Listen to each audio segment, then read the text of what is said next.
Bonsoir mes très chères dames, cette vidéo est réservée uniquement pour les femmes comme toujours. Shavua Tov, Shavua Tov. Ce soir on va parler de la planète des singes. Qu'est-ce que c'est que la planète des singes?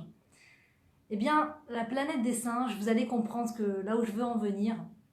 D'abord je vous invite à partager, appuyez sur ce petit bouton partager, comme ça plein de femmes en même temps que vous pourront profiter de la vidéo. De ce thème sympathique, vous allez le voir, très sympathique, de la planète des singes. Et donc c'est un thème qui rejoint un peu la femme et comment elle doit ressentir les choses, pressentir les choses autour d'elle, quel doit être son sentiment vis-à-vis des hommes autour d'elle. On en parle ce soir dans la planète des singes.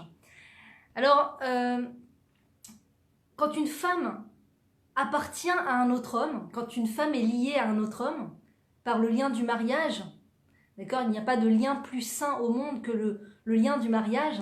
Quand une femme est liée à un autre homme, qu'elle lui doit des comptes quelque part, parce qu'ils ont un lien commun, ils ont un contrat marital commun, ils sont passés sous la roupa, eh bien, elle lui doit aussi fidélité, d'accord, comme disent les non-juifs, jurez fidélité à madame pour le mieux, pour le meilleur et le pire, jurez fidélité, je le jure, donc des beaux mots, mais au final, il faut vraiment agir comme ça, il faut vraiment être fidèle, d'accord. Et l'ambiance, de manière générale, des fois, se permet beaucoup. Les gens se permettent des choses qui ne sont pas dans l'ordre des choses. Les gens se permettent de faire des choses, d'agir, d'agir quand ils sont mariés, d'accord, qui ne sont pas vraiment dans le cadre de ce qui s'appelle la fidélité dans le mariage. C'est pas vraiment, ça rentre pas vraiment dans le cadre. De quoi je veux parler? On voit souvent dans les films, d'accord, la belle de service, la femme qui sort dans la rue et tous les hommes qui la regardent.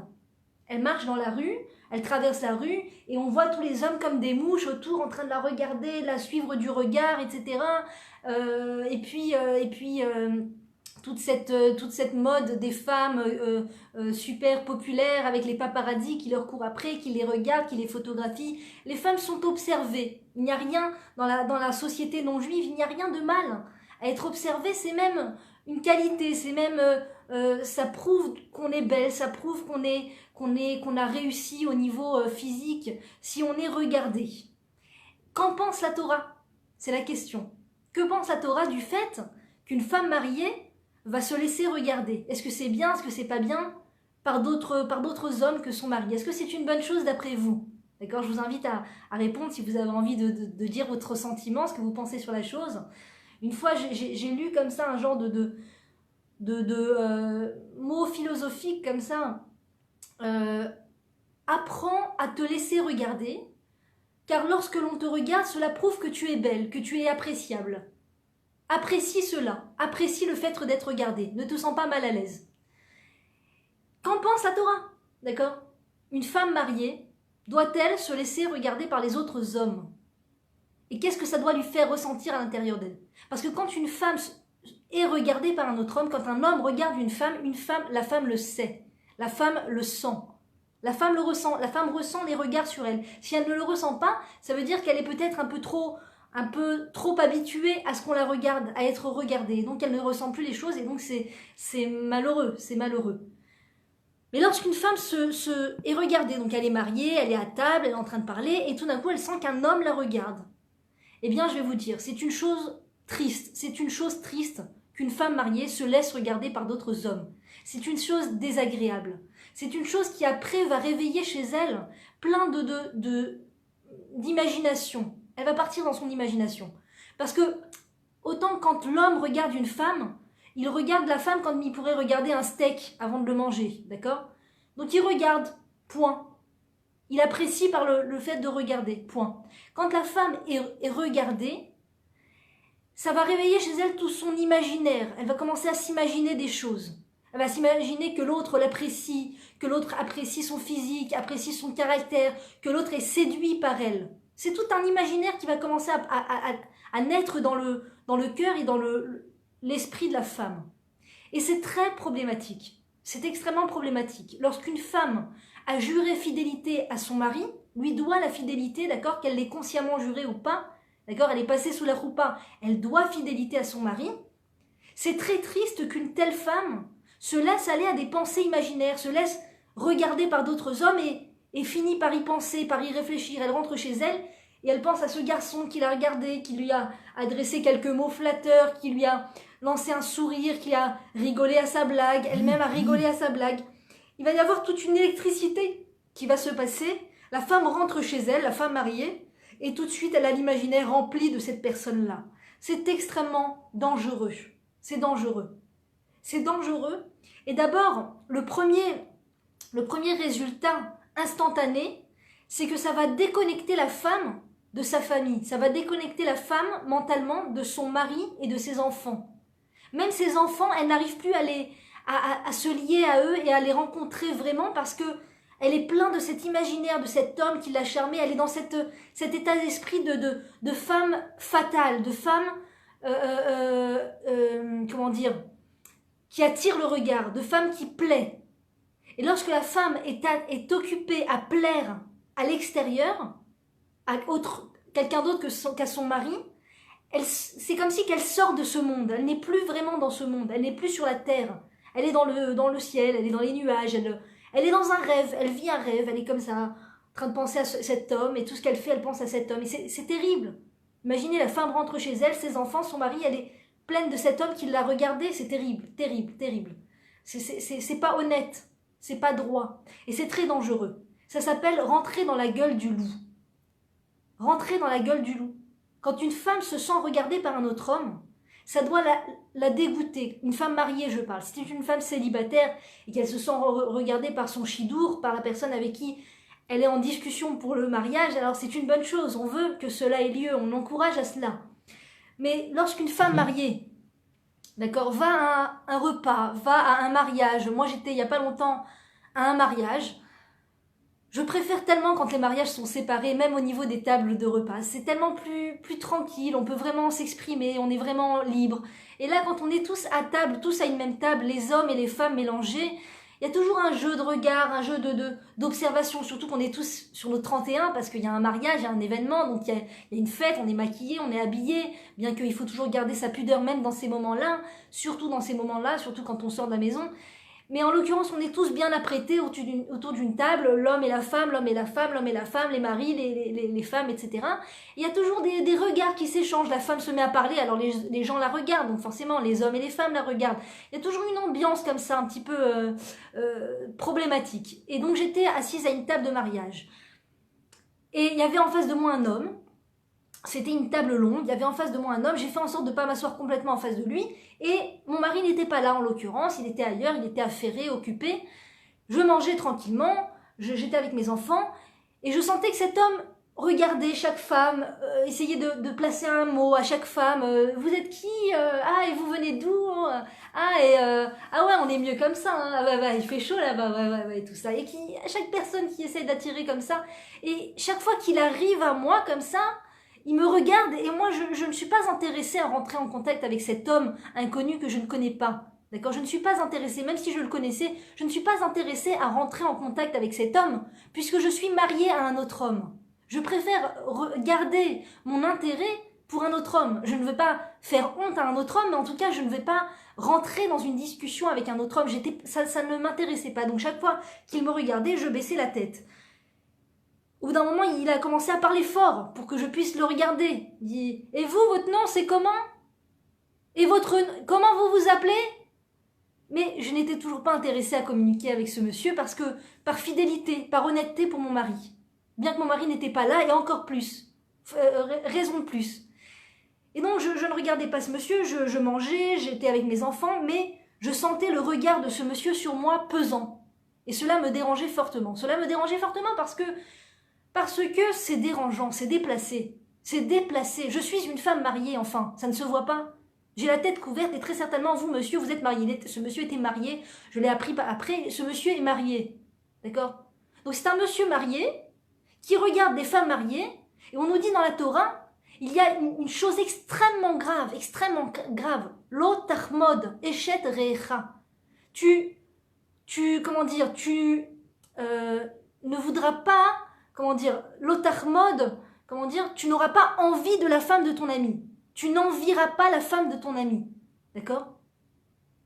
Un homme, c'est une faute très grave lorsqu'un homme s'intéresse à une femme mariée, lorsqu'un homme parle avec une femme mariée, lorsqu'un homme rigole, fait de l'humour avec une femme mariée, ou regarde une femme mariée et prend du plaisir à observer une femme mariée, d'accord, ou rentre en contact avec elle, ce fait de vouloir être en contact avec une femme mariée, c'est une faute extrêmement, extrêmement lourde de la Torah, extrêmement grave, très très grave, très très grave. Il est dit à ce sujet des choses extrêmement graves dans la Torah. D'accord? C'est une faute très grave, la punition est très grave pour cela, c'est vraiment vraiment une chose dont il faut s'éloigner très très très très fort, énormément. On nous parle de Isha Sota dans la Torah, une femme dont le mari pense qu'elle n'est pas fidèle. Le mari a des doutes sur sa femme, ça s'appelle Isha Sota. Et cette femme va devoir passer par toute une sorte toute une sérénade de choses vraiment pas agréables pour elle, pour prouver qu'elle n'a pas trompé son mari. Si il se trouve qu'elle a fini par tromper son mari, eh bien, son ventre explose et elle est maudite par tous. Et si jamais il se trouve, le Cohen voit qu'elle n'a pas trompé son mari en lui faisant boire un produit où on met le nom de Dieu à l'intérieur de cette eau, eh bien, si en fait elle n'a pas vraiment trompé son mari, eh bien, elle est bénite. Si elle était stérile, elle devient fertile et dans tous les cas, elle tombe enceinte et elle a un enfant avec des traits de caractère extrêmement affinés, un Talmid Racham ou quelqu'un avec des traits de caractère extrêmement affinés. Donc elle est bénie, d'accord? Mais dans tous les cas, le fait qu'elle a été soupçonnée par son mari, c'est déjà très problématique. Pourquoi une femme se met en situation d'être soupçonnée par son mari? Une femme doit fuir la situation où on peut la soupçonner. D'accord? Ça veut dire que tu arrives à un événement familial, amical, etc. Il y a des hommes, il y a des femmes. Ne te mets pas à parler avec des hommes, ça ne sert à rien. Tu veux parler, tu veux communiquer, parle avec des femmes. Mais commencer à rentrer en contact avec un homme, et toi tu fais quoi alors? Quoi de neuf depuis et alors ta société, ah bon, ça marche pas, combien vous gagnez ça à l'année et tout ça? C'est se mettre en danger, c'est se mettre dans la gueule du loup, clairement. Et donc pour finir l'histoire, cette personne me regardait, au bout d'un moment j'étais tellement gênée,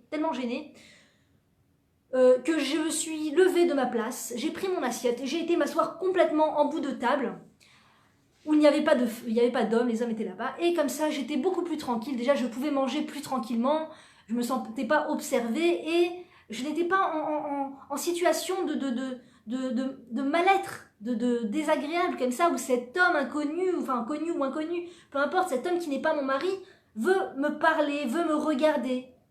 C'est extrêmement, malvenu, parce que je voyais les femmes autour de moi qui se laissaient, qui parlaient avec ce monsieur, je voyais tout d'un coup, elles avaient les joues qui rougissaient, elles se laissaient aller à rigoler, elles se laissaient à raconter des histoires personnelles sur leur vie. Et je me disais, mon Dieu, quelle pauvreté d'esprit, quelle pauvreté d'esprit. Pourquoi est-ce qu'une femme mariée a tant besoin d'aller chercher cette chaleur-là? Pourquoi est-ce qu'une femme mariée a besoin de ça? Et moi je me disais en mon fort intérieur, et je ne suis pas du tout ni une tzadékette, ni une juste, ni quoi que ce soit, c'est juste une chose qui me Baruch Hashem, depuis que j'ai fait tchouva et que je me suis renforcée sur ces choses-là, c'est quelque chose qui me dégoûte, quelque chose qui me déplaît énormément. J'ai tellement conscience, j'ai tellement entendu d'histoires d'abord, d'histoires que Dieu préserve, de femmes mariées, qui ont été avec des hommes, d'autres hommes, et la cellule familiale qui a explosé, et les enfants qui ont souffert énormément de cette situation, et je vois combien les enfants souffrent de ces situations, et d'année en année, tu vois ces enfants qui sont pas vraiment, qui ont un problème à se construire, qui ont une difficulté à se construire, et c'est douloureux, et tu te dis, faire exploser une cellule familiale, d'accord, faire souffrir autant de jeunes enfants, tout ça parce qu'une femme est vide émotionnellement et qu'elle a besoin d'aller chercher cette chaleur d'une source qui n'est pas cachère, d'une source qui ne la regarde pas. Tous les hommes, à part son mari, doivent être pour elle comme des singes. D'où le titre de la vidéo, la planète des singes. Tous les hommes, à part son mari, et son papa, et son grand-père, et son fils, et ses petits-fils, tous les autres hommes doivent être pour elle comme un singe, des singes, doivent la repousser. Le contact la chaleur, le contact, l'intérêt que lui portent les autres hommes à part son mari doit la répulser, la repulser. Et c'est comme ça qu'elle se protège. C'est comme ça qu'elle se protège. C'est comme ça qu'elle permet à son couple de tenir dans le temps. C'est comme ça qu'elle se permet à elle de ne pas rentrer dans tout cet imaginaire destructif, dans tout cet imaginaire qui lui vole sa droiture, tout cet imaginaire qui l'éloigne de son mari. Quand une femme, que Dieu préserve, une femme mariée, s'émeut des compliments d'un autre homme, s'émeut du regard d'un autre homme posé sur elle, s'émeut d'un homme qui va la faire rire, d'accord? Quand elle rentre chez elle avec son mari, elle n'est plus la même. C'est très difficile de construire avec le mari, de le juger favorablement, de voir le bien qu'il y a en lui, de l'aimer, de le respecter, de construire notre couple, de chercher à comprendre ce qu'il a besoin, qu'est-ce qu'il a besoin que je fasse pour lui permettre de mieux vivre. C'est très difficile de réaliser toutes ces choses-là qui sont des pierres de l'édifice du couple, quand on est baigné dans cet imaginaire d'un autre homme qui a apprécié nous regarder, qui a apprécié parler avec nous, qui a apprécié rire avec nous. C'est impossible, c'est impossible. Et c'est pour ça que des fois, les femmes n'arrivent pas à se connecter à leur mari. On leur dit, c'est important de faire une liste de toutes les qualités de ton mari. C'est important que tu vois chez ton mari les qualités. C'est important que tu apprécies ton mari. C'est important que tu aimes ton mari. Et les femmes ont du mal. Certaines femmes, beaucoup de femmes ont du mal. Eh bien, sachez que la raison première à cette difficulté, en général, c'est parce que cette femme a des liens affectifs avec d'autres hommes, sans s'en rendre compte. Si on lui dit maintenant, tu sais que tu as des liens affectifs avec d'autres hommes, elle pourrait s'évanouir, elle pourrait te dire, mais quelle horreur, mais pourquoi tu me colles une étiquette par terre, pareil, mais pour qui tu m'as pris? Mais je suis une femme très honnête, je suis une femme très droite. Et c'est vrai, cette femme est très certainement une femme très honnête et très droite. Mais elle ne se rend pas compte que le Yetzer Hara est tapis à sa porte. Et à n'importe quel moment, ce Yetzer Hara l'attire dans ses filets, l'empêche de se concentrer sur son mari, l'empêche de construire avec son mari. Pourquoi? Parce qu'elle a le souvenir de cet homme qui l'a regardée, elle a le souvenir de cet homme qui lui a fait une blague, elle a le souvenir de cet homme qui lui a servi une boisson alcoolisée dans un mariage. Personne ne doit me servir une boisson alcoolisée hormis mon mari. Une fois, on m'a dit, quelqu'un servait des boissons alcoolisées à toutes les femmes, comme ça, il était heureux, il faisait des blagues à chaque femme. Toi, et la dernière pour toi, et toi, et ça, et ça, et ça. Il riait comme ça, l'apéro, l'ambiance très frivole, très légère. Et moi, il me dit, je te sers un jean, je te sers un truc, je sais pas quoi. Alors, je dis, non, merci, non, Toda. Ah ouais, c'est pas pour toi l'alcool, c'est pas pour toi. Ah, je vois que tu bois pas d'alcool. Non, j'ai rien dit, j'ai dit oui, bien sûr. Mais dans ma tête, je me suis dit, si tu veux savoir la vérité, je veux bien boire un panaché, un petit alcool, une petite bière avec plaisir. Mais quand mon mari me le sert, quand je suis avec mon mari, on va boire un petit verre d'alcool. Mais un homme qui me sert un verre d'alcool, non, non, certainement pas, parce que ça crée un lien. Ça crée un lien de légèreté, ça crée un lien d'ambiance légère. L'alcool rend l'esprit léger. Alors on a le droit de prendre boire un peu d'alcool chez soi pour je sais pas, avec son mari, pour un moment, pour fêter, je sais pas, tout ce qu'on veut fêter avec son mari. On peut fêter plein de choses avec son mari, on a plein de choses à fêter. Je sais pas, par exemple, quand c'est l'anniversaire d'un de nos enfants, eh bien on fête l'anniversaire de l'enfant toute la journée, et puis l'enfant va dormir, et le soir on peut fêter avec son mari l'accouchement qui a eu lieu il y a 1 an, 2 ans, 10 ans, on peut le fêter avec son mari après. Faire une petite coupe de champagne avec son mari, c'est merveilleux, c'est extraordinaire. Ça met une ambiance extraordinaire. Extraordinaire, vraiment, j'encourage. J'encourage pas à boire de l'alcool, mais j'encourage des fois les couples entre eux, mari et femme, d'accord, pas avec les invités, pas avec les gens autour, à boire un petit verre d'alcool entre eux, d'accord, si la femme n'allaite pas, si la femme n'est pas enceinte, et encore, quand on allaite et qu'on est enceinte, on peut boire une petite lichette pour créer un lien, un contact, une chaleur avec son mari. C'est bienvenu. Mais en aucun cas, se laisser servir un verre d'alcool par un homme, un autre homme. Aucun rapport, aucun rapport. Aucun rapport. Et vas-y, l'Echaïm, et tout ça, et à la tienne, et à la mienne, et à la sienne, etc. Pas du tout, pas du tout. Donc il faut fuir ces ambiances de légèreté. Quand vous sentez qu'un homme commence à vous regarder, levez-vous, fuyez ça comme la lèpre, comme le feu. Comme le feu, si la personne vous dit « mais j'ai pas la lèpre », c'est pire que la lèpre. Comme le feu, il faut fuir ce genre de situation ambiguë. Si par exemple tu appelles l'ascenseur, je ne dis pas que c'est une halakha, je ne dis pas que c'est une loi, mais des fois dans l'ascenseur tu montes avec un homme et il y a une ambiance comme ça, l'homme il commence à te, si c'est pas un religieux, alors il commence à te regarder, il commence à vouloir te parler, quel étage, vous allez rendre visite à quelqu'un, vous habitez dans l'immeuble, depuis quand vous êtes là, je vous ai jamais vu, ah vous êtes française, vous parlez français, et vas-y, c'est parti, la blagounette, etc. S'il y a 2 ascenseurs, ou si tu n'es pas trop pressé, attends le prochain ascenseur, c'est dommage, rentrer seul avec un homme dans un ascenseur, c'est pas terrible. Prendre quelqu'un en stop, par exemple, il ne faut pas prendre des hommes en stop. Si vous voulez prendre quelqu'un en stop, prenez des femmes en stop, c'est une grande mitzvah. Quand vous êtes en Israël, je parle, parce que ailleurs c'est dangereux. Mais voilà, faire le chemin avec un autre homme, parce que sous prétexte qu'on va au même endroit et qu'on veut économiser l'essence et que c'est dommage, elle va pas prendre le bus, et c'est dommage, il a une voiture et on va à la même adresse tous les jours, quel dommage de perdre son temps, on peut partir ensemble, covoiturage, etc. Quel dommage, il vaut mieux faire du baltachrit de d'essence et du baltachrit d'heure que du baltachrit de couple et de cellule familiale. En aucun cas, un homme ne doit monter en voiture avec une femme. Certainement pas de façon hebdomadaire et quotidienne et parce qu'on va au même endroit. C'est dangereux, c'est mauvais, c'est très mauvais.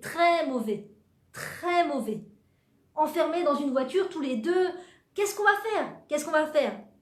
On va parler, forcément on va parler. Je vais lui dire assis-toi derrière, moi je m'assois devant, c'est dérangeant, c'est gênant. On ne monte pas en voiture avec des hommes et des femmes. On ne prend pas des hommes en voiture pour faire des voyages comme ça, des longs voyages, aller d'un endroit à un autre. Ça ne se fait pas du tout quand on est marié. Ça ne se fait pas du tout. C'est encore une fois. Après, on se met à discuter, on se met à parler, et après, c'est tout l'imaginaire qui s'enflamme. On ne se rend pas compte comment ça réveille l'imaginaire. Tous les hirourim qu'on a dans la tête à cause d'un autre homme, ou tous les hirourim qu'un autre homme va avoir à cause de nous, c'est une faute. Si on a causé chez un autre homme marié, chez un autre homme, de penser à nous, d'accord, en tant que nous, femmes mariées, si on est célibataire et c'est un célibataire, c'est une chose. Mais si je suis une femme mariée et que je vais pousser des hommes à penser à moi, par ma façon de m'habiller, par ma façon de me comporter, par mon attitude, c'est une faute en soi. C'est une faute. Avera, c'est mamash avera. C'est une faute parce que la personne rentre chez lui après et s'il n'est pas marié, il pense à une femme mariée, ce qui est très grave. S'il est marié, eh bien il rentre chez lui, au lieu de penser à sa femme, il pense à moi en tant que femme, d'accord, à une autre femme. C'est très handicapant pour la construction du couple. Et ça, l'ambiance non juive ne ressent même pas ces choses-là. Ça ne leur passerait même pas par l'esprit que la simple discussion entre une femme mariée et un autre homme est problématique. Ça ne leur passerait même pas par l'esprit que de regarder une femme mariée est problématique. C'est-à-dire quand tu leur parles de ça, ils sont ahuris. Ils ne comprennent pas de quoi tu parles. Mais c'est normal. Parce que quand on a été témoin de tous ces films hollywoodiens et tous ces romans où tout tourne autour de la romance, tout tourne autour de la romance et du regard et de l'échange, le regard échangé, et c'est une femme mariée tellement, c'est tout ce que je recherche. Alors t'as par exemple le premier, le bonhomme, quoi, le bonhomme principal de l'histoire, il te dit, j'ai rencontré la femme de mes rêves, c'est la femme parfaite, le seul problème c'est qu'elle est mariée, en tout cas pour l'instant, mais voilà, elle représente tout ce que je recherche dans ce monde. Mais d'où t'es passé par l'esprit d'observer une femme mariée, de penser d'elle qu'elle est ce que tu recherches? Elle n'est pas ce que tu recherches puisqu'elle est mariée. Je ne suis pas ce qu'un homme recherche puisque j'ai déjà été trouvée par mon mari. J'ai déjà été trouvée. Aucun homme ne doit me regarder en se disant que je réponds peut-être à leurs critères de ce qu'il recherche comme personne, comme femme. Je ne dois intéresser personne d'autre que mon mari. Et si je sens que je suis en train d'intéresser un autre homme, il faut prendre beaucoup de distance, quitte à passer pour un ovni, quitte à mettre de la glace, quitte à briser l'ambiance. Ah, t'es vraiment rabat-joie, pourquoi tu te lèves, pourquoi tu changes de place, c'est honteux, ça se fait pas, t'as fait de la peine à un homme. Je préfère faire de la peine à 10 hommes, à 100 hommes, d'accord, que de mettre un millième en danger mon couple et ma cellule familiale. Je préfère qu'on me lance des pierres s'il faut, j'espère que je n'aurai pas passé par là, mais si jamais, je préfère qu'on me lance la pierre, d'accord, même si c'est une pierre verbale, qu'on m'insulte et qu'on me dise mais tu es vraiment, tu en fais trop, c'est trop exagéré. Je préfère tous ces discours. Je préfère subir tous ces discours, mais ne pas prendre un instant un risque de commencer à éveiller le regard d'un autre homme et de commencer à moi, que Dieu préserve, penser à un autre homme. Quand on sait qu'on est la proie de ce genre de pensée, quand on sait qu'on est la proie de ce genre d'ambiance ambiguë, il faut se mettre des grandes barrières, des grandes barrières. Des fois, les gens me disent, mais c'est quoi, c'est des khumrot, c'est pas des khumrot, est-ce que c'est ce que la Torah nous demande, est-ce que vous en faites trop, est-ce que vous en dites trop? Il vaut mieux s'éloigner beaucoup, beaucoup de la faute, sans chercher à savoir si c'est ce que la Torah nous demande ou pas. Il vaut mieux s'éloigner beaucoup. D'abord, c'est ce que la Torah nous demande. Et en plus, ça sert à rien de chercher, est-ce que c'est vraiment ce que la Torah veut de nous, il faut fuir comme le feu, fuir comme la lèpre, toutes ces ambiances ambiguës avec les autres hommes quand on est marié soi-même. Encore une fois, si on est célibataire, alors on a tout à fait le droit d'être en contact avec un autre homme dans le but de se marier, mais certainement pas d'être ami avec un homme marié, certainement pas. Quand on est célibataire, on n'a pas le droit d'être marié, d'être ami avec un homme célibataire, ça ne marche pas. D'accord, les gens qui disent oui, est-ce que vous croyez en l'amitié homme-femme? Oui, ça existe. Non, ça n'existe pas. C'est une invention extrêmement dangereuse pour briser la cellule familiale. C'est une invention du mauvais penchant qui se bat, sa cible première, c'est la cellule familiale. Comme à Hanouka, nous sommes bientôt à quelques jours de Hanouka, à Hanouka, la cible première des Grecs, des Romains, des Grecs, c'était la cellule familiale. Qu'est-ce qu'ils ont fait? Ils ont fait enlever les serrures des maisons juives, toutes les maisons juives, ils leur ont fait enlever leurs serrures. Et comme ça, ils ont réussi à briser la famille juive. Alors on se dit, mais quoi, qu'est-ce qu'il y a de si grave à briser une serrure? Ils ont enlevé leur serrure. Bon, il restait la porte. C'est pas qu'ils ont enlevé la porte de la maison, il reste la porte. Bon, il n'y a pas la serrure. Non, c'était très grave. Parce que du fait que n'importe qui pouvait rentrer dans la maison, la cellule familiale était en danger. N'importe qui, un homme, une femme, tout le monde, n'importe qui rentre dans la maison, dans la cellule familiale, l'homme et la femme sont en danger. Les enfants sont en danger. C'est comme une femme qui, à n'importe quel moment, laisse n'importe quel homme rentrer en contact avec elle, parler avec elle, rire avec elle. D'accord? La regarder. Elle se met à danser devant des hommes, elle se laisse regarder par d'autres hommes. Elle est sans cesse, elle a sans cesse sa porte ouverte quelque part à d'autres propositions alors qu'elle est mariée. C'est très grave. C'est le Yetzer Hara, c'est la nouvelle, comment dire, la nouvelle cible du Yetzer Hara. Enfin, la cible est très ancienne, mais la façon de faire du Yetzer Hara est très moderne. Les films hollywoodiens, WhatsApp, les réseaux sociaux. Alors par exemple, quand il y a des groupes mixtes, groupes familial mixtes, groupes d'amis, hommes, femmes, les parents d'école, les maris, les femmes, parents d'école. Là, mon mari m'a dit, ils ont ouvert un groupe WhatsApp dans le GAN de notre fille. C'est un groupe WhatsApp que pour les mamans.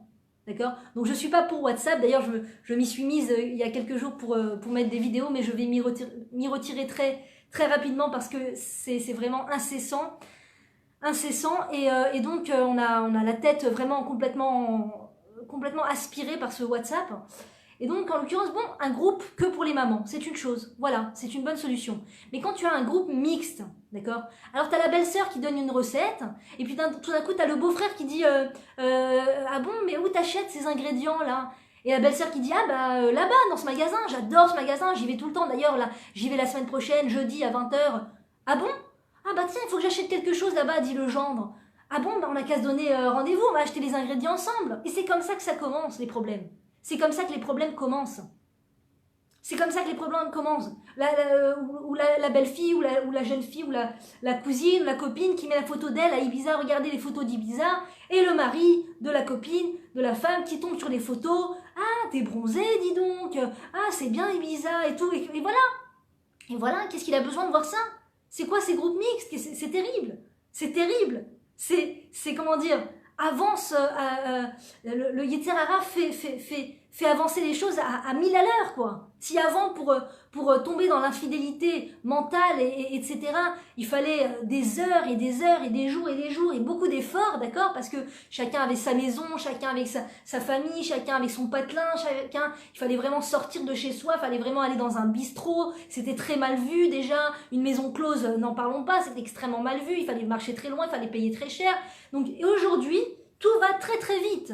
Tout va très très vite. On se met sur un groupe WhatsApp et ça y est, tout le monde parle avec tout le monde. Les beaux-frères, les belles-sœurs, les cousines, les cousins, les copines, les copains. Tout le monde est au courant de la vie de tout le monde. Ah, ce matin, je fais un régime, j'ai décidé de faire un régime, j'ai envie d'avoir une taille de guêpe. Et t'as le mari de l'autre qui lit ça, machin fait un régime, genre, elle a envie d'avoir une taille de guêpe. Il commence à penser à machin. C'est terrible. C'est terrible. Et à 1000 à l'heure, quoi. Hop, WhatsApp, tu te lèves le matin, hop là, t'as qui en tête, tu te couches le soir, t'as qui en tête, la femme, la copine, le machin. Et en fait, c'est la cible du Yetzer Hara, c'est comment sortir les époux, les conjoints de leur concentration l'un sur l'autre, pour que madame repense à ce monsieur qui n'a pas arrêté de la regarder toute la soirée de ce mariage, et monsieur n'arrête pas de penser à la copine qui a besoin de faire un régime du groupe WhatsApp. Et voilà, on est ailleurs. On est complètement ailleurs. Et après, les gens ne comprennent pas pourquoi c'est difficile le couple, pourquoi ils n'arrivent pas à faire avancer, pourquoi ils n'arrivent pas à regarder le bien chez l'autre, pourquoi ils n'arrivent pas à se construire. Les gens ne comprennent pas. Parce qu'ils ont tout ce jus intérieur émotionnel, tout ce jus intérieur d'amour, d'émotions fortes, est utilisé en vain à l'extérieur, avec des gens, des étrangers, des gens qui ne nous concernent pas. Et là, la femme doit se dire, en fait, doit se mettre en tête de façon claire. Il faut savoir que aussi, parler, c'est comme toucher. Dialoguer, c'est comme toucher. Il n'y a pas de dialogue parvé. Il n'y a pas de communication parvée. Il n'y a pas de communication infertile. Toutes les communications, c'est comme un toucher. D'accord? Tu parles avec le mari de ta copine, tu parles avec un homme marié, t'es marié toi-même. C'est juste quelques mots, on a juste échangé quelques mots, et toi tu fais quoi comme travail? Ah ouais, tu gagnes combien?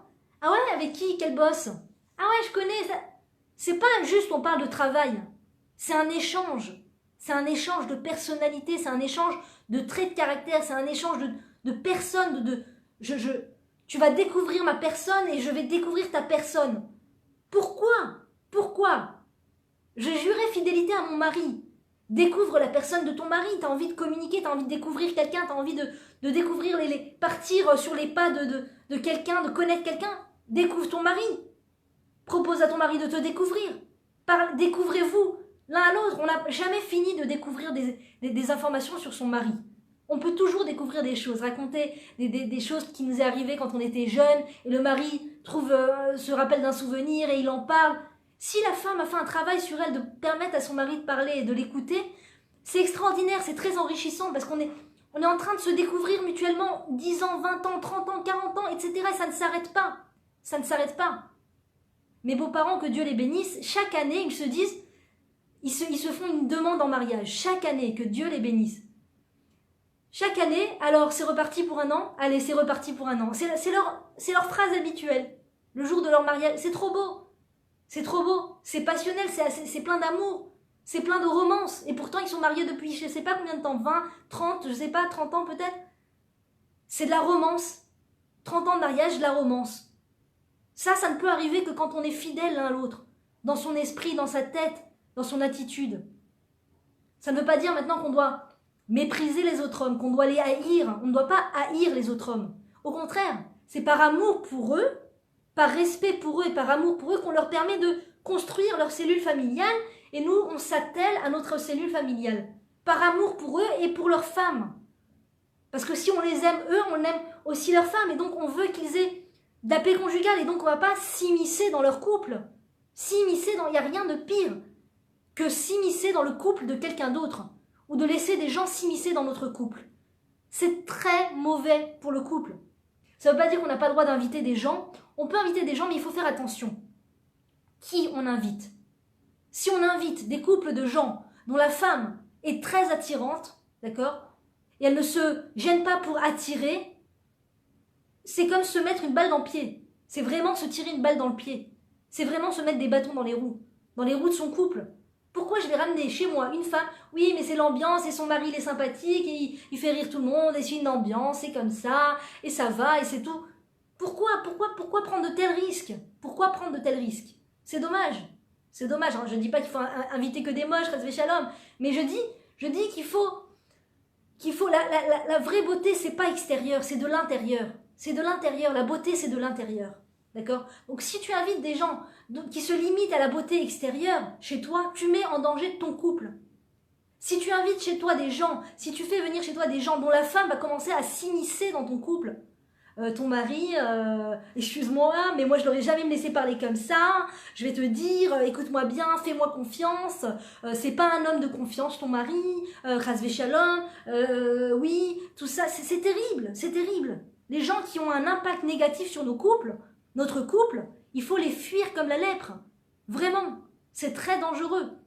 Et si on sent que des gens viennent chez nous et qu'un ami de notre mari discute avec nous de façon drôle, de façon ça, il nous charme et il nous parle et tout, sans que dès que notre mari tourne le dos, dès qu'il va chercher un truc au frigidaire, l'autre il nous parle et il nous regarde et ça, eh ben il faut fuir, il faut fuir. Si notre mari continue à l'inviter, il faut partir de la maison quand il est là. Ou je vais dans la chambre, ou je vais au canyon, mais je n'ai rien à faire ici, C'est quoi cet homme qui rentre chez moi et qui commence à me parler de façon comme ça légère? Pourquoi? Est-ce qu'il y a écrit légère sur ma tête? Est-ce qu'il y a écrit femme infidèle? Est-ce qu'il y a écrit femme tellement pauvre émotionnellement, tellement pauvre intérieurement, que j'ai absolument besoin du regard et de l'intérêt de chaque homme? Non, je ne suis pas pauvre, je suis très riche intérieurement. J'ai un mariage, j'ai un couple, j'ai un conjoint. Et je suis très riche, très riche. Alors la femme qui se dit, oui, mais moi j'ai un couple, j'ai un conjoint, mais je me sens pauvre, je me sens pas remplie. Eh bien, c'est parce qu'il faut construire le couple, il faut investir dans ce couple. Il faut beaucoup investir dans le couple. Beaucoup investir. Trouver des moments pour parler, mettre complètement de côté ces téléphones, vraiment jeter au diable ces téléphones, les jeter dans la piscine, les jeter dans le je sais pas, les mettre hors de la maison. Voilà, quelqu'un m'a donné une très bonne idée. Si tu as besoin de WhatsApp, mets-le sur ton ordinateur du travail. Tu vas au travail, tu as un ordinateur là-bas, tu as besoin de WhatsApp pour ton travail ou quoi, mets WhatsApp sur ton ordinateur. Mais ne le fais pas rentrer chez toi à la maison. Ne fais pas rentrer ton smartphone à la maison. C'est dommage, c'est dommage. Moi, ce téléphone, c'est pas mon téléphone avec lequel j'appelle. J'ai un téléphone caché, Baruch Hashem, sur lequel il n'y a pas Internet. Il y a uniquement la possibilité d'appeler ou de faire des photos. Et ce téléphone pour les cours, c'est un téléphone que dès que je finis de faire le cours, je l'éteins et je le jette dans un genre d'armoire très dur à accéder. D'accord, il faut vraiment prendre une échelle pour y accéder. Comme ça, ce téléphone n'est jamais entre mes mains. Enfin, j'essaye. J'y arrive pas toujours. Mais en tout cas, quand les enfants sont à la maison, c'est clair qu'il n'y a pas de téléphone. Quand mon mari est avec moi à la maison, quand on est ensemble à la maison, il n'y a pas de téléphone. Il n'y a pas ce téléphone en tout cas. Quand les enfants sont à l'école, que mon mari est pas là, donc je fais les envois, je fais ce qu'il y a à faire pour diffuser les vidéos. D'ailleurs, en ce moment, en parenthèse, je suis vraiment bloquée pour les partages. Donc si vous pouviez m'aider et appuyer sur ce petit bouton partager, je vous remercie vraiment sincèrement pour tous les partages précédents et tous les partages futurs que vous allez faire. Et donc, en l'occurrence, ce téléphone ne fait pas partie du tout de ma vie quotidienne puisqu'il est jeté sur une armoire qui est difficile d'accès.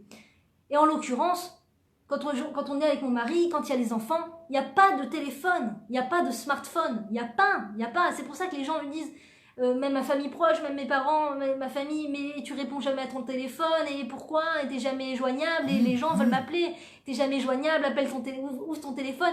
Je suis pas joignable parce que j'ai des enfants, j'ai un mari, et je veux être là pour eux. Je veux être là pour eux, et si je commence à allumer mon téléphone et à répondre à tout le monde et tout ça dans la journée, je vais être très vite aspirée par ce téléphone et je ne veux pas rentrer dans ce chemin. Je ne veux pas rentrer dans ces chemins. Je veux être présente pour mes enfants, je veux être présente pour mon mari.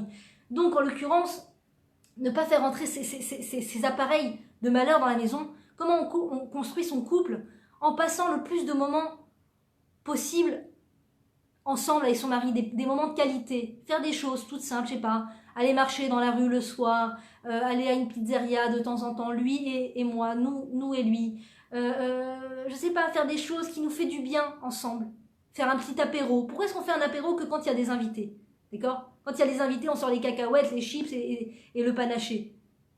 Ça, l'apéro, c'est avec le mari. Faire un petit apéro de temps en temps. Pourquoi pas, une fois par semaine, se faire un apéro avec un cours de Torah, et on se voit un cours de Torah sur un ordi ou quoi que ce soit. Passer des moments ensemble comme ça. Passer des moments ensemble.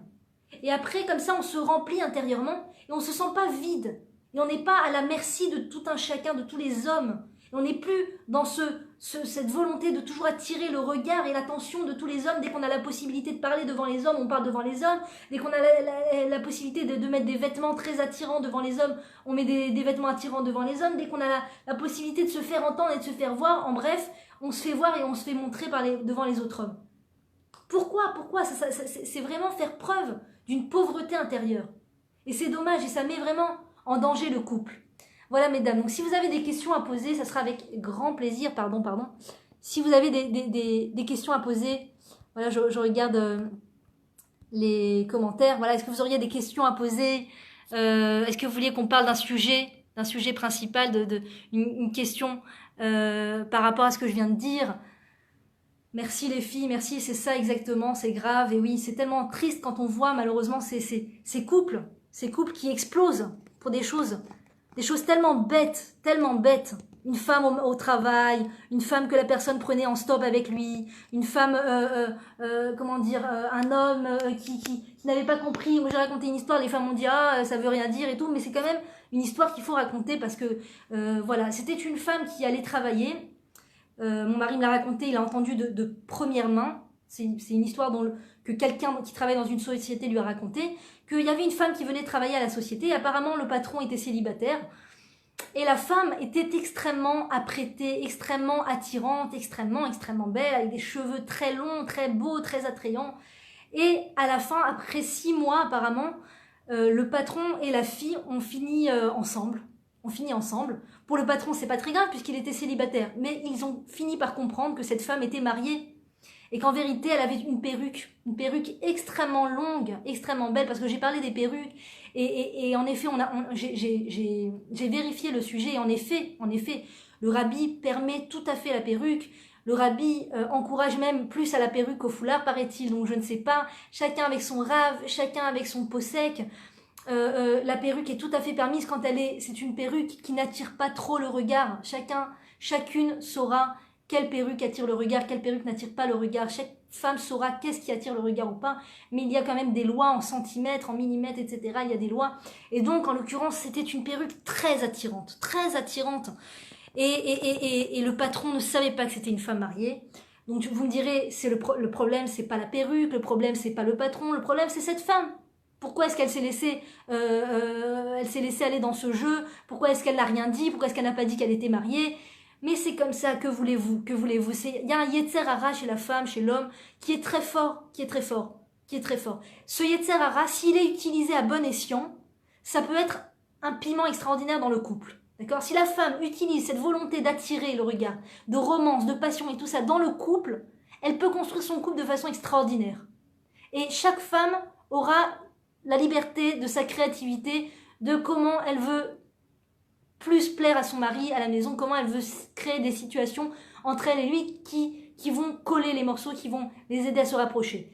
Mais une fois sortie de la maison, à l'extérieur, alors il faut faire le truc inverse, il faut faire la dynamique inverse, c'est-à-dire de chercher, de se casser la tête, comment être passer le plus incognito possible, comment le moins possible attirer le regard, et moins on attire le regard, et mieux on se porte, vraiment, sincèrement.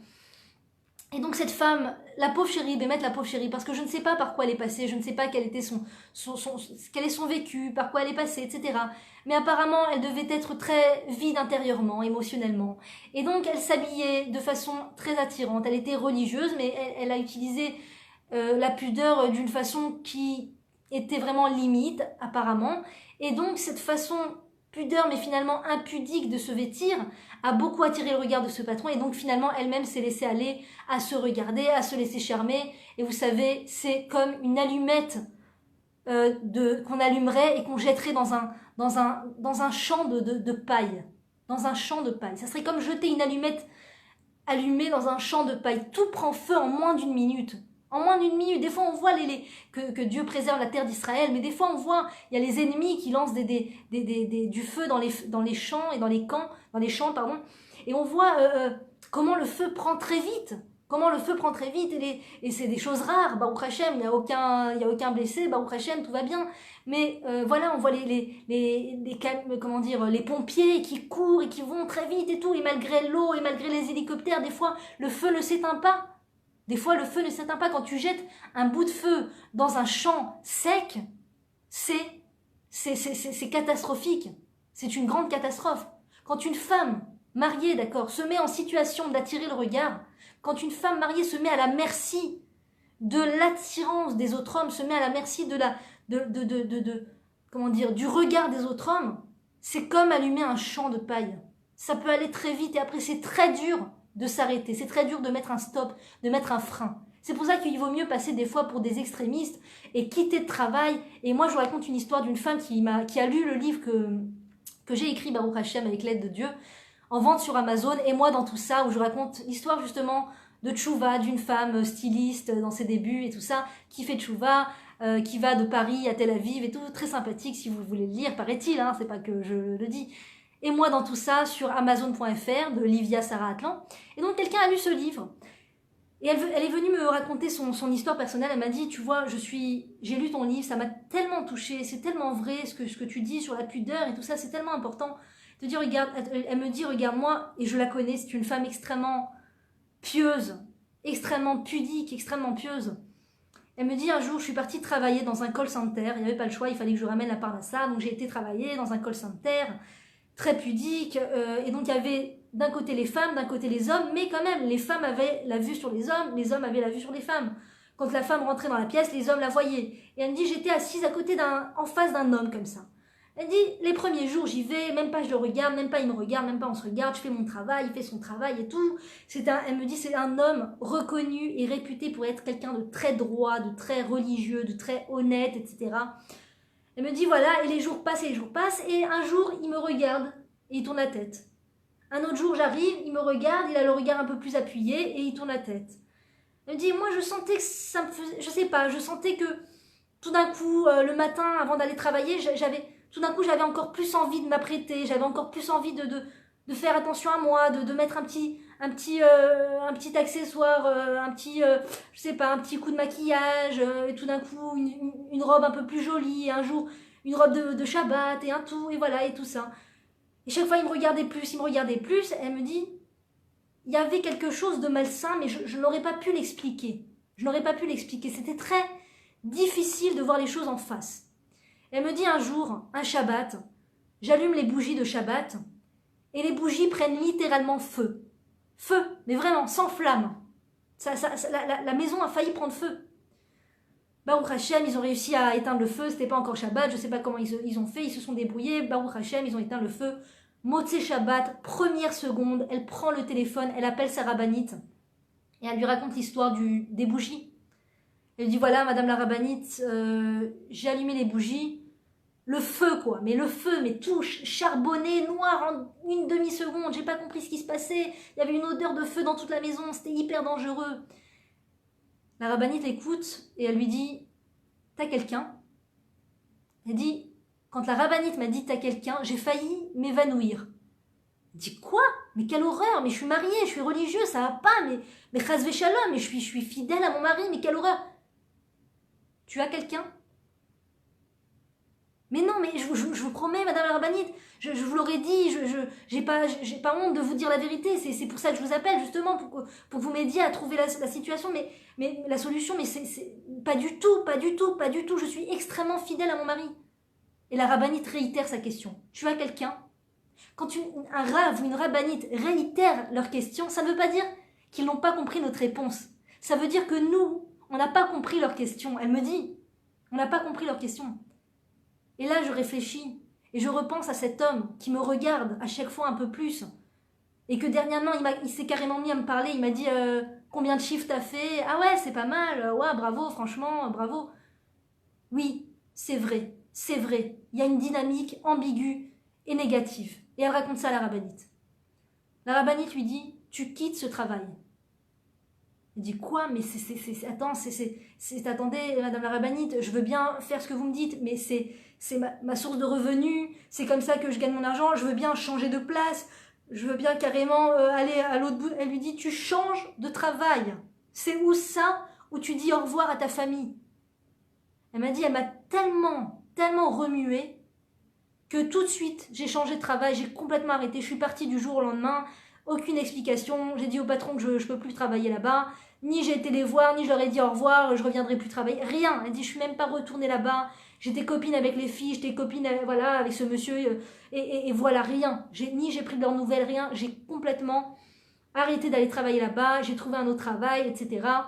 Mais comme quoi, mi ou achacham aroé atanolad. Qui est-ce qui est intelligent? Celui qui voit ce qui va naître de la chose. Ce qui va naître, là, quand c'est encore au tout début.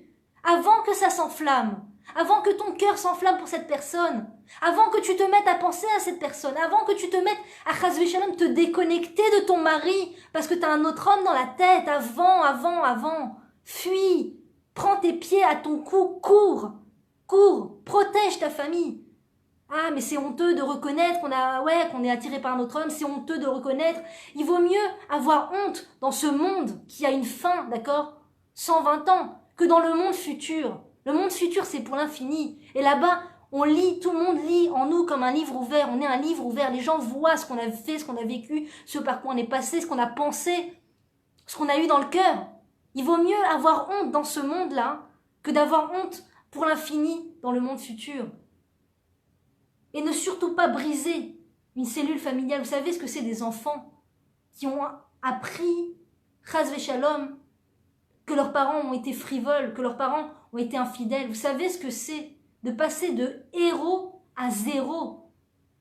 C'est un traumatisme, et pour le parent, et le regard de ses enfants vis-à-vis de lui, et pour l'enfant qui vit la chose, et pour se construire après ces enfants-là. C'est très difficile, très difficile. Quand tu sais que tu as un parent, malheureusement, qui n'est pas droit, qui n'est pas honnête, que Dieu aide toute la terre, tous les juifs à faire tchouva, et tout le monde à faire tchouva. Mais c'est vraiment pas terrible d'avoir un parent, chas v'shalom, qui a été attiré par quelqu'un d'autre, que leur père. C'est terrible pour les enfants, c'est une souffrance terrible.